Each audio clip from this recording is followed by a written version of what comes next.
and today I'm looking at 2 Samuel chapter 9, starting at verse 1. One day, David asked, "Is there anyone left of Saul's family? If there is, I would like to show him kindness for Jonathan's sake."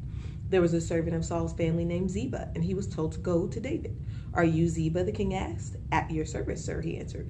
The king asked, "Is there anyone left of Saul's family to whom I can show loyalty and kindness as I promised God I would do?" Ziba answered, "There is still one of Jonathan's sons. He is crippled." "Where is he?" the king asked. "At the home of Machir, son of Ammiel in Lodabar," Ziba answered. So King David sent for him. When Mephibosheth, the son of Jonathan and grandson of Saul, arrived, he bowed down before David in respect. David said, "Mephibosheth," and he answered, "At your service, sir." "Don't be afraid," David replied. "I will be kind to you for the sake of your father Jonathan.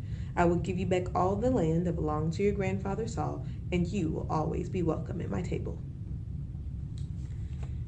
Sometimes where we are in life is because of choices that we made. We may have not so much been with the right person in our earlier years, or maybe we decided to go after that college degree, so now you're running the world, or maybe you didn't make the right choices. Maybe you made the best, and you're living out your life based on choices that you made in your life.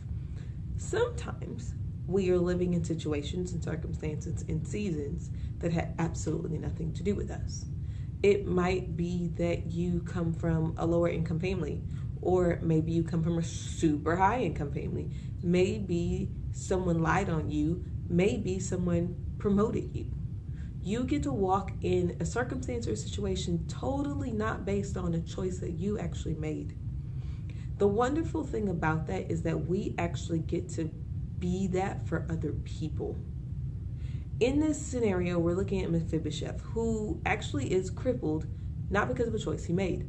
He found himself in a place where he had been dropped by his nanny, who was trying to help him. Like, her genuine choice was to try and do something for him. But in the time period of them trying to escape to save his life, she dropped him. And now he's living it crippled for the rest of his life because of a choice that he did not make. The blessing, however, that comes to him in this scenario that we're reading also was not for him. David said, "Who can I bless for Jonathan's sake?" His father, Mephibosheth's father, Jonathan, had just been like a full ride or die for David all his life.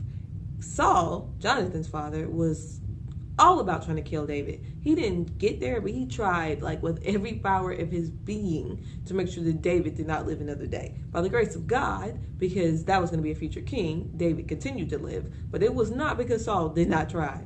And Jonathan, the son of Saul, said, "I know my dad is trying to kill you, but I also know there's an anointing on your life, so I have your back no matter what."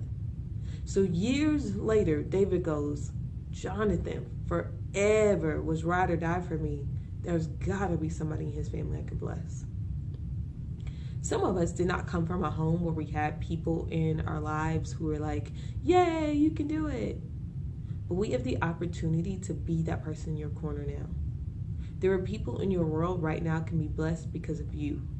You have the opportunity to tell them that they're worth it, that God has called them, that give them promotions and opportunities that may not have been available to them. Because of you, somebody can live their best life now. Somebody can see the favor of God. Somebody gets to step up out of a place that they don't even know they can come out of. And it's because of you. Some of you right now are just going through a situation and circumstance of your life where you're like, "God, I can't. I am so over this. God, can we please change the season?" But the season you're walking through right now is building something for somebody else. There's a business that you're building right now that's going to be the financial changing point for somebody's entire family. There's a college degree that you are getting right now that is going to set up a whole new business and infrastructure based on the fact that God is anointing you to do it. It's going to change how people eat, how people live, how people pray, where they go to church. You are a trailblazer. Now, sometimes, I'm going to be real honest, in those moments where you're like, "Yeah, I'm going to change the world," you're like, there's a whole bunch of like excitement and going after it. And then sometimes it's just like, "Jesus, I'm over this." Remember, for your sake, the king is going to bless someone. The King of all kings has anointing and promise and purpose in your life, but he's also going to use you to bring that out of somebody else. Love you.